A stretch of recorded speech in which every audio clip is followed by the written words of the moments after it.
Volvemos con ustedes para mirar este escenario de estos días que han tenido muchos temas. Hemos visto estos temas de ofensiva antiminera o de conflictos en torno a la minería a propósito de un caso en el sur, pero el otro tema que ha estado en la agenda pública es el tema de la demanda laboral. Quizás se siente menos de manera directa en el país, pero ha habido una importante movilización en Lima de los gremios sindicales y aparentemente se suma a una demanda sobre condiciones de trabajo. ¿Hay una ofensiva laboral? ¿Hay un conflicto sobre derechos laborales?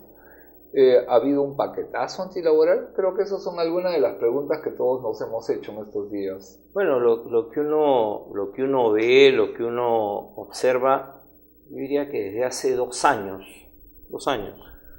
es que cada vez hay más demandas laborales, más movilizaciones, más protestas. Lo que pasa es que cuando hablamos de conflictos, no pensamos en los conflictos laborales, que son los conflictos clásicos históricos. Cuando se piensa en conflictos, se piensa en minería, hidrocarburos, ¿no? Y sobre todo se piensa en el campo. Es una manera de construir el discurso sobre este tema.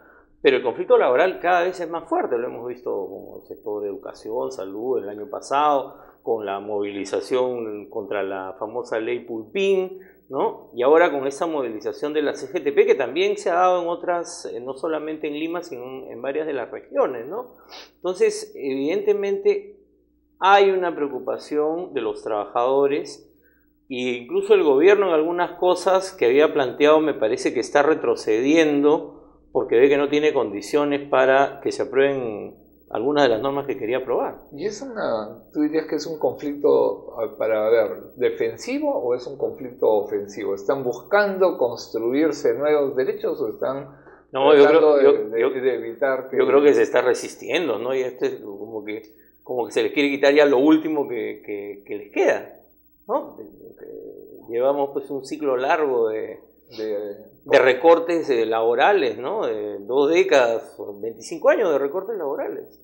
Y sin embargo hay un incremento de la sindicalización en algunas áreas. De hecho hay negociación por rama en el caso de construcción civil, que es uno de los sectores más dinámicos, pero el Consejo Nacional del Trabajo está como a medias, ¿no? Bueno, es claro que no funciona. O sea, el rol del Ministerio de Trabajo en este gobierno, todavía más que en los anteriores, se ha diluido, ¿no?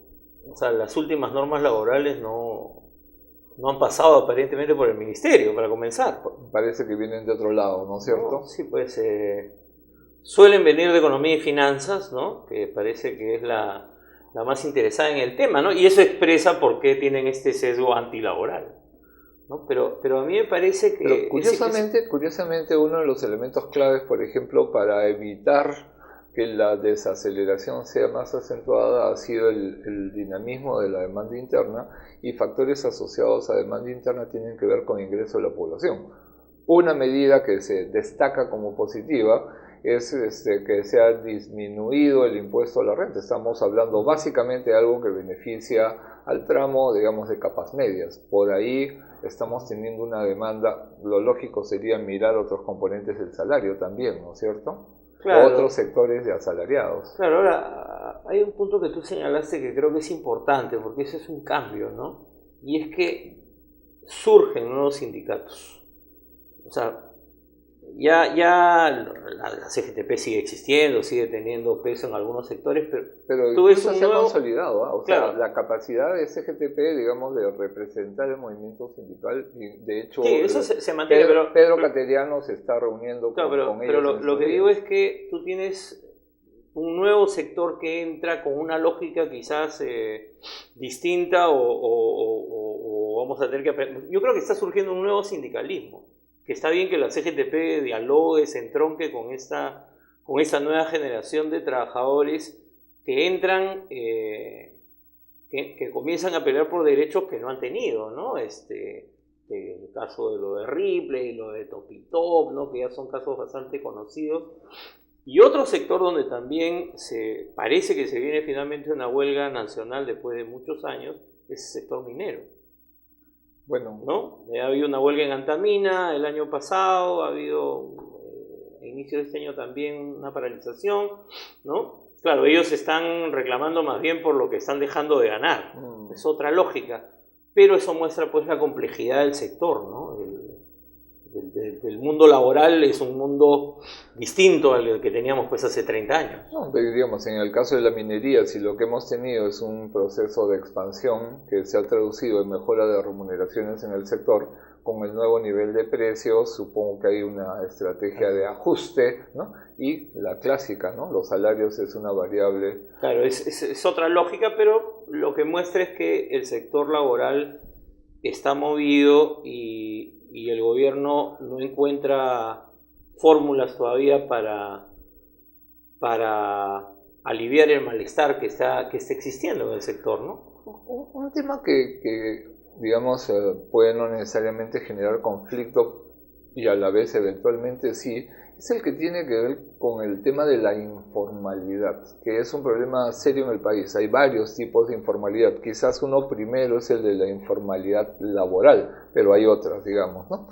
En el tema de la informalidad laboral, digamos, una de las observaciones a la ley Pulpín era la debilidad de los mecanismos de Estado para hacer la fiscalización laboral. ¿Tú tienes la impresión de que eso está variando o se mantiene? Yo creo que, a ver, sigue siendo débil la fiscalización en general, ¿no? Me parece que no digamos, hay más inspectores, se han capacitado mejor, pero no es un campo, o sea, el Estado peruano, el gran problema que tiene es su capacidad de llegar al universo, ¿no? O sea, llega por sectores, llega por momentos, llega por tramos, pero como siempre, o sea, no está en la capacidad de poder mirar todo el universo y entonces, claro, cada quien dice, ¿por qué me fiscalizan a mí y no fiscalizan al otro? Pero un tema clave del país en términos de institucionalidad es la política en general, pero uno es la informalidad en materia económica, ¿no? ¿No podría ser ese un punto de encuentro entre sectores empresariales, laborales y el propio Estado en términos de un pacto para eliminar la informalidad en el mercado de trabajo, por ejemplo? Bueno, porque que podría... ahí podríamos entrar a una discusión más de conjunto, digamos, sobre formalidad, mercado de trabajo, salario, supervisión. Claro, lo que pasa es que tú sigues teniendo sectores que ganan con la informalidad. ¿En el sector formal también? ¿No?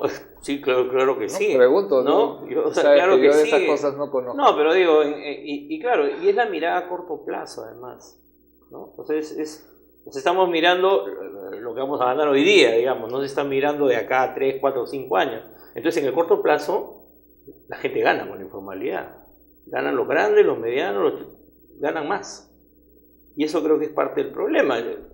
Y podemos irnos más allá a todo lo que es el campo de la economía ilegal, ¿no? Que al final todo termina saliendo por canales formales. Bueno, todo Casi todo. Todo parece generar un escenario medio complicado, pero yo creo que ese tema de cómo formalizamos el país podría ser una pista para enfrentar algunos problemas de fondo del país, ¿no? En el mercado de trabajo, pero también en la lucha contra la corrupción. Yo quiero destacar las demandas de organizaciones de trabajadores y de empresarios para enfrentar problemas de corrupción en algunos mercados como el de construcción, por ejemplo, ¿no?